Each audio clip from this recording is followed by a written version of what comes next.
എന്തായാലും ഞാനീ വായിക്കുന്നത് ഒരു വാട്സപ്പ് മെസ്സേജ് മാത്രമാണ്. പൂർണ്ണമായിട്ടും എൻ്റെ അഭിപ്രായങ്ങളോട് ചിലതൊന്നും യോജിക്കുന്നില്ല, എന്നാൽ ചില കാര്യങ്ങൾ ഇതിൽ യോജിക്കുന്നുമുണ്ട്. അതുകൊണ്ട് മാത്രം ഷെയർ ചെയ്യുന്നു എന്നുള്ളതാണ്. അപ്പോൾ എന്തായാലും ഞാനതൊന്ന് വായിക്കാം. ഓരോ ബിഷപ്പുമാരും ഓരോ ചെറിയ അമ്പാനിമാരാണ്. എങ്ങനെയാണെന്നറിയാമോ? ഓരോ ബിഷപ്പിന് കീഴിലും വരുന്ന സഭയുടെ സ്വത്തുക്കൾ എത്രയാണെന്ന് നിങ്ങൾ ചിന്തിച്ചിട്ടുണ്ടോ? ആയിരക്കണക്കിന് കോടി വരും. ഇന്ത്യ മഹാരാജ്യത്തിൻ്റെ എല്ലാ നഗരങ്ങളുടെയും ഗ്രാമങ്ങളുടെയും മുക്കുമൂലകളും രാജ്യത്തെ ടൂറിസ്റ്റ് മേഖലകളുടെ കണ്ണായ സ്ഥലങ്ങളും ഇവരുടെ സഭയുടേതാണ്. മൂന്നാർ, വാഗമൺ, കുട്ടിക്കാനം, ഊട്ടി, കൊടൈക്കനാൽ, നീലഗിരി, ഏർക്കാട്, അങ്ങനെ നൂറുകണക്കിന് സ്ഥലങ്ങൾ. തിരുവനന്തപുരം സിറ്റിയിലെ ഏറ്റവും പ്രധാനപ്പെട്ട സ്ഥലങ്ങളിൽ ഉദാഹരണത്തിന് പാളയം മാത്രം മതി. എത്ര ചർച്ചകളുണ്ടെന്ന് ആലോചിച്ച് നോക്ക്. പത്മനാഭസ്വാമി ക്ഷേത്രത്തിലുള്ള സ്വത്തിന്റെ എത്രയോ ഇരട്ടി ക്രിസ്തീയ സഭകളുടെ കയ്യിലുണ്ടെന്ന കാര്യം നമ്മൾ മറക്കരുത്.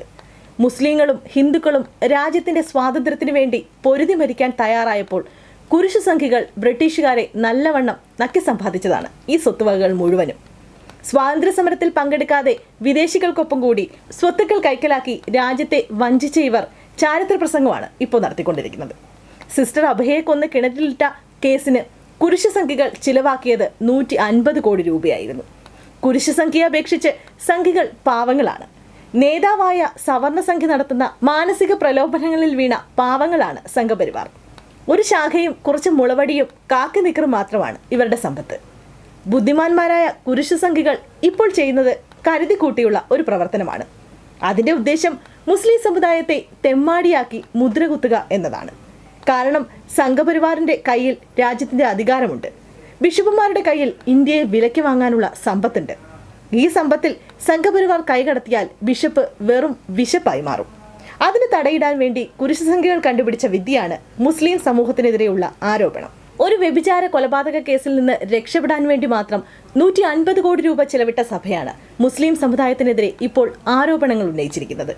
അത് ഊട്ടിയുറപ്പിക്കാൻ അവർ 200 കോടി രൂപയെങ്കിലും ബജറ്റ് ഇട്ടിട്ടുണ്ടാവും. അതുകൊണ്ട് തന്നെ പാലാ ബിഷപ്പിനെ അല്ല, ഏത് ബിഷപ്പിനെ പോയി സന്ദർശിച്ചാലും ഏത് മന്ത്രിയും ബിഷപ്പ് പണ്ഡിതനാണെന്നേ പറയൂ. എല്ലാ രാഷ്ട്രീയക്കാരും ഇപ്പോൾ ബിഷപ്പിനെ കാണുന്നത് എന്തിനാണെന്ന് മനസ്സിലായോ? കാരണം ആയിരക്കണക്കിന് കോടി രൂപ സ്വരൂപിച്ചു വച്ചിരിക്കുന്ന അംബാനിമാരാണ് ഓരോ ബിഷപ്പുമാരും. ഇവിടെ ഒരു പ്രത്യയശാസ്ത്രം ഒരു വശത്തും രാജ്യത്തെ വഞ്ചിച്ചു നേടിയ സാമ്പത്തിക ശക്തി മറുവശത്തുമായിട്ടാണ് ആരോപണ പ്രത്യാരോപണങ്ങൾ നടത്തിക്കൊണ്ടിരിക്കുന്നത്. ഇത് നമ്മുടെ മൊബൈലിൽ പ്രചരിക്കുന്ന വ്യാപകമായ ഒരു മെസ്സേജാണ്. ഇതിൽ ചില കാര്യങ്ങളിൽ സത്യമായിട്ടുള്ള വസ്തുതകളുണ്ട്.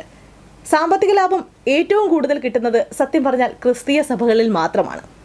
അവർക്കൊക്കെ കൃത്യമായ കണക്കുകളും കാര്യങ്ങളും ഒക്കെ ഉണ്ട് സ്വത്തിന്റെ കാര്യത്തിൽ.